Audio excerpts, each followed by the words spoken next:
شويه قراقيش اللهم بارك، حكايه حلوه جدا تجنن جدا. وزي ما انت شايفه، وتعالي كده شايفه الجمال ولا السوى، وبصي كده الحلاوه، لا هي ناشفه ولا هي طريه. انا ما بحبش القراقيش اللي بتبقى طريه خالص، اللي بتبقى في الفران، ولا بحب القراقيش الناشفه، تجنن، خطيره، دايبه دوب. الجمال والحلاوه كله في القراقيش النهارده. تعالي بينا نشوف الجمال ده عملناه ازاي. اللهم صل وسلم عليك يا حبيبي يا رسول الله، ونسمي الله ونقول اللهم بارك. يلا بينا. اول حاجه بقى هنا جبت ربع كوبايه من الميه الدافيه، عليها معلقتين كبار من السكر، عليها معلقه كبيره هرميه من الخميره او بما يعادل كيسين من الخميره.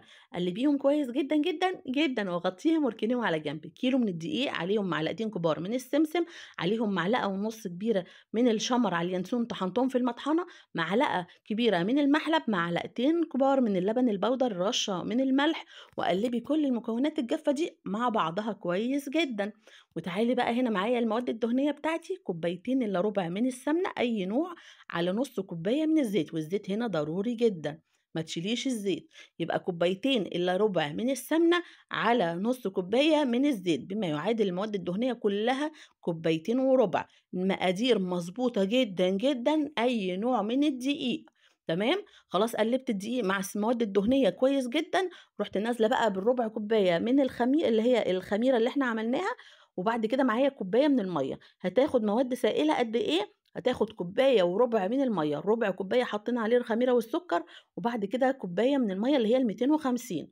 تمام. بجد تحفه تجنن، عجينه عامله زي السلايم في ايديكي، خطيره. ولا جربتي قبلها ولا هتجربي بعدها بعد ما تجربي الوصفه دي. بجد حاجه كده خطيره خطيره، عسل وقمر زيك.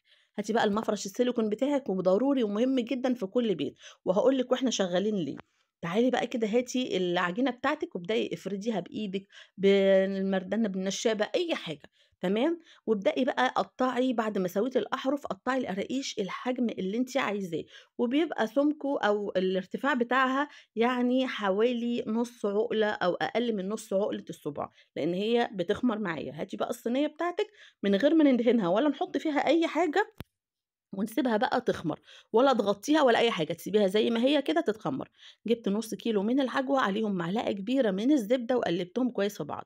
وجبت بقى جزء من العجينه تاني وفردتها بس رفيعه جدا. تمام. على المفرش السيليكون بقى. وخلي بالك المفرش هنا مهم معايا ليه. قطعت بقى العجوه بتاعتي كده وفردتها برضو رفيعه قوي قوي، لان احنا ايه اللي هي المحشيه بالعجوه دي بتبقى 3 طبقات، طبقه العجينه من تحت، وطبقه العجوه، وطبقه عجينه من فوق.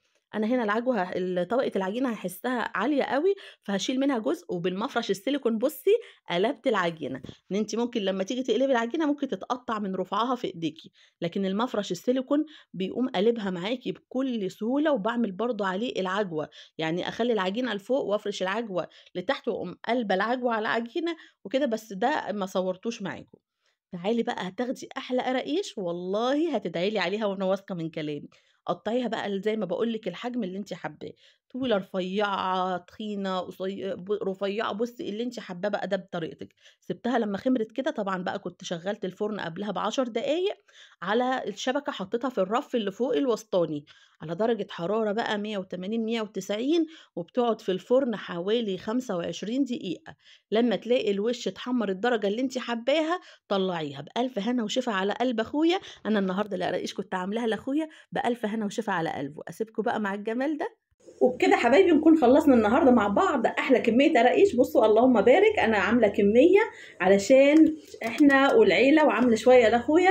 اللهم بارك بقى، هو بيحبها اللي هي متحمره شويه كده. شايفين؟ انما انا عامله لينا اللون الطبيعي اللي هو ده. شايفين اهي؟ هو بقى بيحبها تكون متحمره كده، فعامله له شويه. اتمنى النهارده الفيديو عجبكم، لايك وشير، واللي مش عندي يشترك ويفعل الجرس عشان كل جديد عندي يوصل لكم. اسيبكم بقى في رعايه الله مع الجمال ده، واقول لكم سلام.